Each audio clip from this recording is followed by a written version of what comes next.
Saudara-saudari dan anak-anak yang terkasih dalam Kristus, dari Novisiat SVD Kuburute Manggarai Flores NTT, saya Pastor Freddy Hadin SVD menyampaikan ucapan selamat jumpa lagi lewat siraman rohani.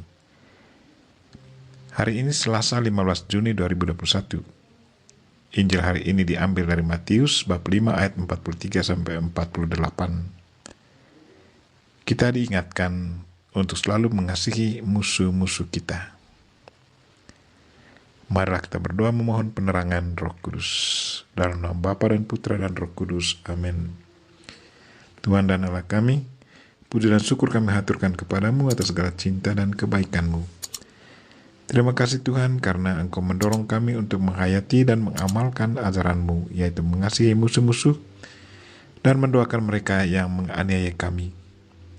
Tuhan, berilah kami kekuatan agar selalu sanggup menghayati dan mengamalkan ajaran-Mu dengan baik dalam hidup harian kami.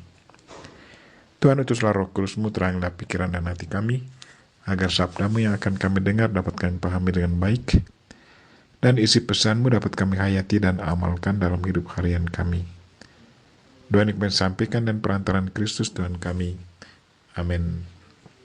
Tuhan sertamu dan sertamu juga. Inilah Injil Yesus Kristus menurut Matius bab 5 ayat 43 sampai 48. Dimuliakanlah Tuhan. Dalam khotbah di bukit, Yesus berkata, "Kamu telah mendengar bahwa disabdakan, kasihilah sesamamu manusia dan bencilah musuhmu. Tetapi aku berkata kepadamu, kasihilah musuhmu dan berdoalah bagi mereka yang menganiayai kamu. Karena dengan demikian kamu menjadi anak-anak Bapamu yang di surga, yang menerbitkan matahari bagi orang yang jahat dan orang yang baik, dan menurunkan hujan bagi orang yang benar dan orang yang tidak benar. Apabila kamu mengasihi orang yang mengasihi kamu, apakah upahmu? Bukankah pemungut cukai juga berbuat demikian? Dan apabila kamu hanya memberi salam kepada saudara-saudaramu saja, apakah lebihnya daripada perbuatan orang lain? Bukankah orang yang tidak mengenal Allah pun berbuat demikian? Karena itu, haruslah kamu sempurna, sama seperti Bapamu yang di surga adalah sempurna." Demikianlah Injil Tuhan. Terpujilah Kristus. Saudara-saudari dan anak-anak yang terkasih dalam Kristus, tema renungan kita hari ini ialah kasihilah musuhmu. Ajaran dan contoh hidup Yesus Kristus yang kita sendiri saksikan, bagaimana ia mengasihi musuh-musuhnya, sungguh menginspirasi kehidupan para pengikutnya, kita semua, di mana saja kita berada. Ajaran inilah yang membuat reaksi para pengikut Kristus sangat berbeda dalam menghadapi tantangan hidup. Mengimani Yesus Kristus berarti menyerahkan diri secara total dan percaya penuh bahwa apa yang diajarkan Kristus adalah benar. Ajaran kasihilah musuhmu dan berdoalah bagi mereka yang menganiayai kamu harus dihayati dan diamalkan. Ada orang yang berkata bahwa ajaran ini sungguh bertentangan dengan naluri kemanusiaan kita. Karena itu tidak mungkin bisa dihayati dan diamalkan. Kalau penerapan dari ajaran ini hanya mengandalkan kemampuan manusiawi semata, maka ocehan dari yang menolak ajaran ini bisa diterima.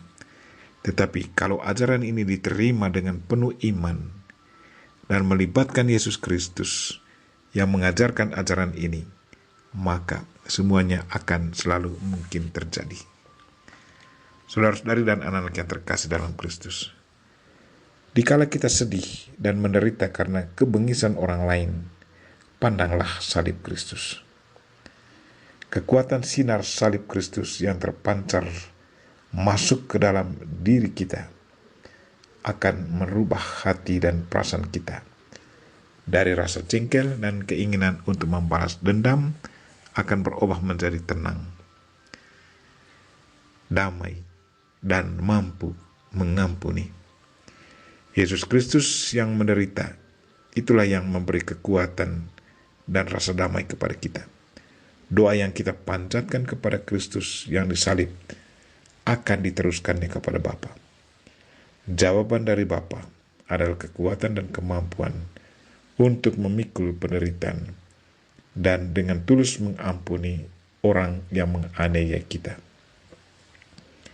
Video klip pembunuhan orang-orang Kristen yang beredar di media sosial beberapa tahun yang lalu adalah bukti nyata betapa besarnya kuasa Tuhan yang memampukan orang yang tidak bersalah itu menerima kematian demi Kristus ketimbang mengkhianati imannya. Bagaimana reaksi kita kalau peristiwa serupa terjadi atas kita? Bagaimana penghayatan dan pengamalan ajaran Kristus? Kasihilah musuhmu dan berdoalah bagi mereka yang menganiaya kamu dalam kehidupan kita. Marilah saudara-saudari dan anak-anak yang terkasih, semoga kita berdoa, semoga Tuhan selalu memberi kita kekuatan agar kita sanggup menghayati dan mengamalkan ajarannya dengan baik dalam hidup harian kita. Kita memohon bantuan Bunda Maria untuk selalu mendoakan kita. Amin. Marilah kita mohon berkat Tuhan. Tuhan sertamu dan sertamu juga. Semoga saudara sekalian dan mereka-mereka yang kita doakan pada hari ini dan segala aktivitas kita sepanjang hari ini dilindungi, dibimbing, dan diberkati oleh Allah yang Maha Kuasa, Bapa dan Putra dan Roh Kudus. Amin.